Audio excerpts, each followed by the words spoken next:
From New York City, the top of the hour, every weekday from 10 a.m. to 2 p.m. The Fourth French presents discussion, debate, commentaries on social, political issues, current events, sports, entertainment, religion, education, science, and every Saturday at 10:30 a.m.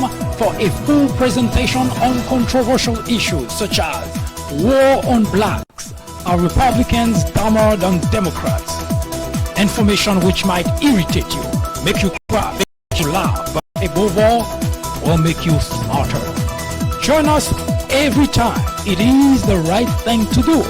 It is the only way to keep your sanity in a world of chaos, hypocrisy, immorality, and passion.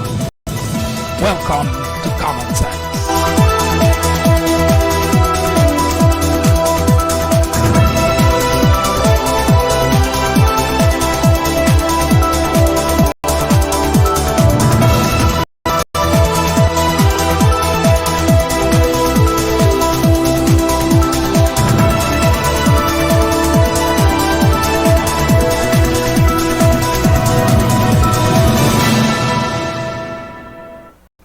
Welcome to Common Sense. Hello again, I am MD, and this is the Fourth French program, the place for common sense. We are going to talk about something that, well, we all love. Do you love coffee? Of course you do. We drink coffee every single day. Well, I do. And I know that the coffee business in America, well, across the world, I should say, is a business that's, well, won't go away anytime soon unless someone could come up with something that replaces coffee. Can it happen? Should it happen? Well, people have become addicted to coffee. Some people drink coffee throughout the day. Me, I usually drink coffee in the morning. At time I stretch it, I get 2 cups of coffee, especially on weekends. But usually a cup of coffee should do just fine for me. But there are people who drink coffee regularly, actually throughout the day. I've seen people at the workplace, it's like it's an addiction. Now, of course, coffee is not addictive, but judging by how some people just stick to it, you would call it an addiction. Well, it so happened that, well, the scientists have been studying this habit, and they came up with a number of things, both good and bad. So, of course, you'd like to know both the good and the bad as to how that's going to affect you. So let's take a look at how your health could be affected by, well, coffee. First, according to scientists, well, coffee is good for you. It gives you a boost and makes you more alert. Now, what I'm about to tell you, it's not my opinion, and of course some people will find that some of it applies to them, others would say, I never feel that way, which is fine. This is a general study, so of course not everything about the study will apply to you. And as you might already know, that even drugs, sometimes drugs have some effect on some people and not as much on others. So keep that in mind. In any case, coffee, one of the good part, it keeps you alert. A cup of coffee in the morning is usually good for you if you're trying to work. And the good thing about coffee is that your body doesn't store it. It can keep it for up to 6 hours. But if you drink too much, well, it makes you alert, it makes you jittery, and it may even make you anxious. So it's not a good idea to drink coffee throughout the day, like some people do. So if you've been suffering of this, you might know exactly where that comes from. Those scientists tell you that coffee interferes with your sleep, because if you drink too much, you may not be able to fall asleep at night. Now, if you drink too much, because I know people who drink coffee like myself, and that doesn't prevent me from falling asleep. In fact, there are times in my life that at night, that's what I crave for, and I drink it before I go to bed. And when I go to bed, I sleep without any problems. So it doesn't really impact everybody the same way. But the key point here is too much coffee. According to those scientists, coffee can cause insomnia in some people. Again, everything that we're talking about applies to some people, not everybody. So they tell you that if you don't want to fall into that category, avoid drinking coffee in the afternoon and evening, especially if you notice that it affects your sleep. And they also have a word of caution that it's not just coffee. Some tea do have that problem too. It's also in chocolate, it's in energy drink, and some other drinks, and even some food. Now, here's a very bad thing about coffee. It raises your heart rate. Yes, you heard correctly. That it's a stimulant, so it makes you, and probably that's what keeps you alert, because your heart beats a little bit faster than usual. So it keeps you awake, because as you know, when you go to bed, your system kind of slows down everything so that you can fall asleep. But the caffeine has just the opposite impact on the body. So if you drink coffee at night, you might find it a little bit harder for you to get to sleep, and that would be the reason. And some people even talk about that they have what they call heart palpitation, like kind of a weird rhythm that you feel that your heart seems to go through. So it may not be anything serious. It could be just the coffee. So that's why some people are asked to avoid coffee at night. Anything with caffeine. Anyway, the next thing that's bad for you is the fact that coffee causes headache. Well, yes, people who drink coffee on a regular basis, especially if you're addicted, again, coffee is not an addictive drink, but some people drink it so much that you really like to call it addiction. But we'll use that term for the time being. So if you are addicted to coffee and you wake up all of a sudden, you don't drink it anymore, you will find out that you have a headache. Now that headache is not a headache that really requires any medication, because, well, it's an artificial headache. Actually, maybe not the right term. Now, if you want to stop drinking coffee, or you want to slow down drinking coffee, the best way is to wean yourself off of it. So, in other words, let's just say you usually drink 3 cups of coffee per day. Now, the way that you can prevent yourself from having a headache when you finally get rid of it is, instead of 3 cups a day, you drink 2 cups. And as time goes by, you drink 1 cup, and then finally you can wean yourself off of coffee. Otherwise, you will have headaches. Some people who actually have headache that cause coffee are terrible headache that may make you think that you have a serious problem. Now, coffee also make you go to the bathroom quite often, and the reason for that, of course, it's a diuretic, and what that means is you just have to go to the bathroom.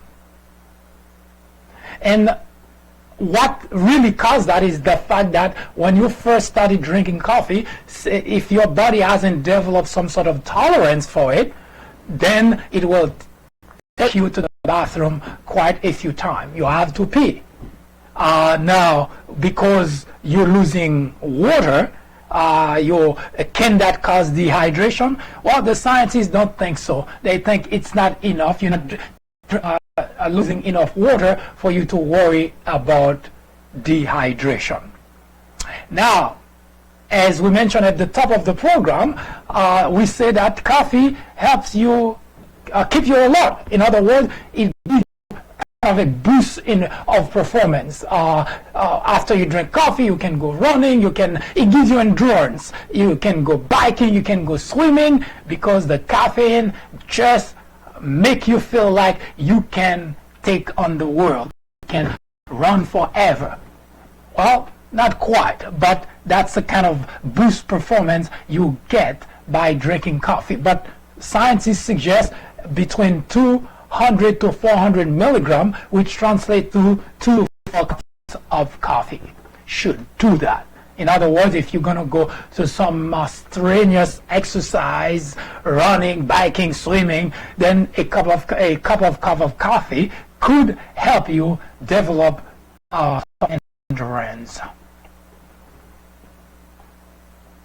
And also, as it helps you build that kind of endurance, it also helps you recover from a workout. Quite interesting, isn't it? After you have a hard exercise, then your body needs to be refueled with something that's called what, glycogen.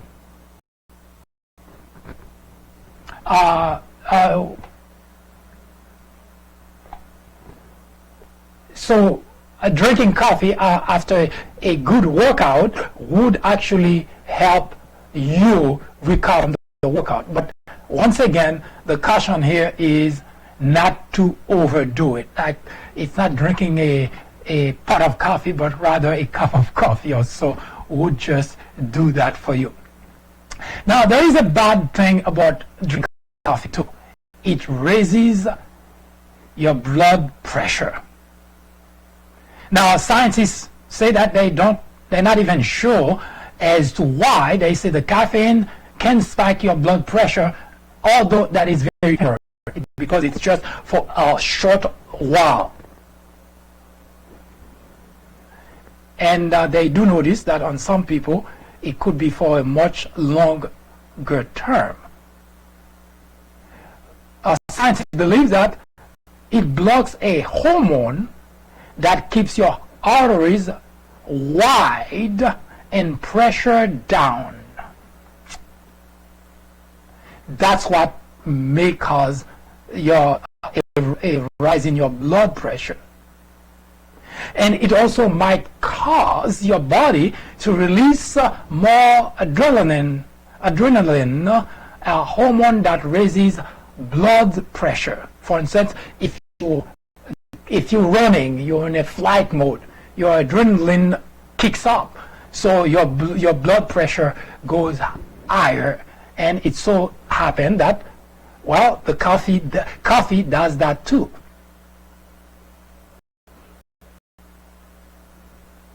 Now,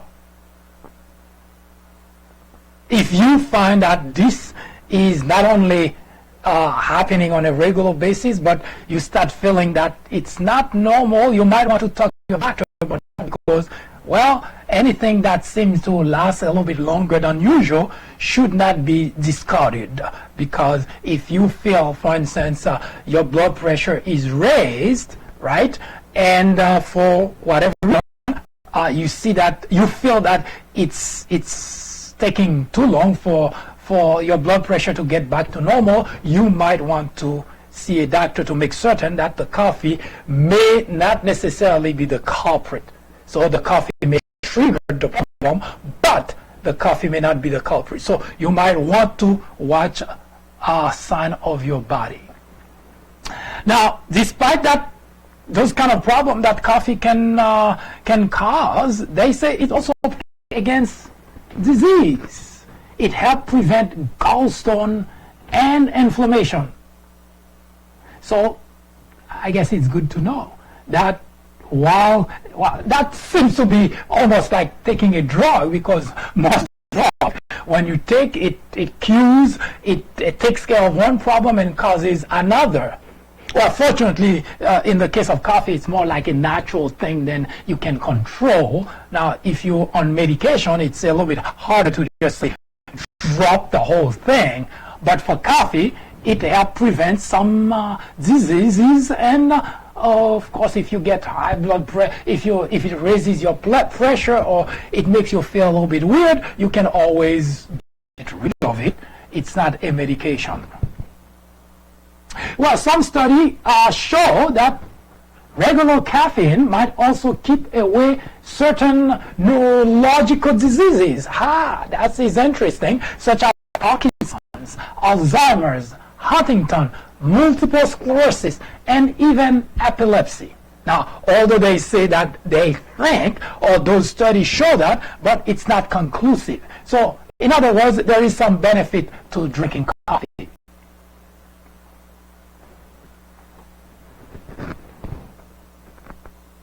Now, for women, there is also a problem that's affect menopause. Of course, men are not included in this particular aspect of caffeine.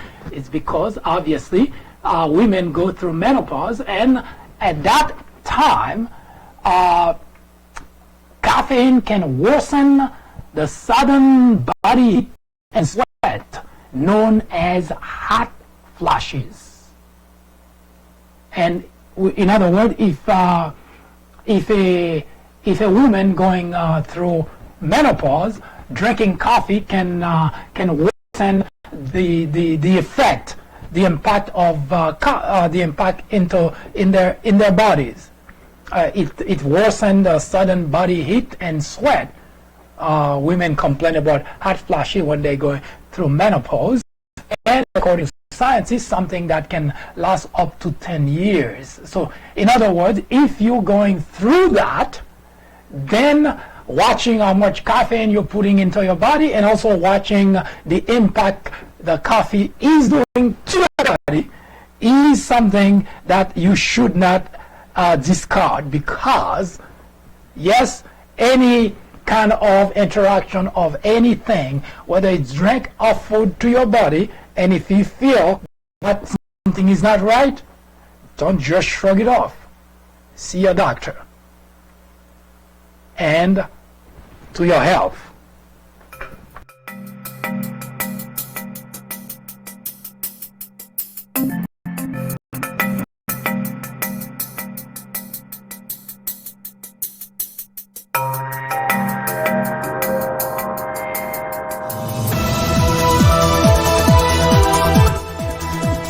That was an update through the prism of common sense.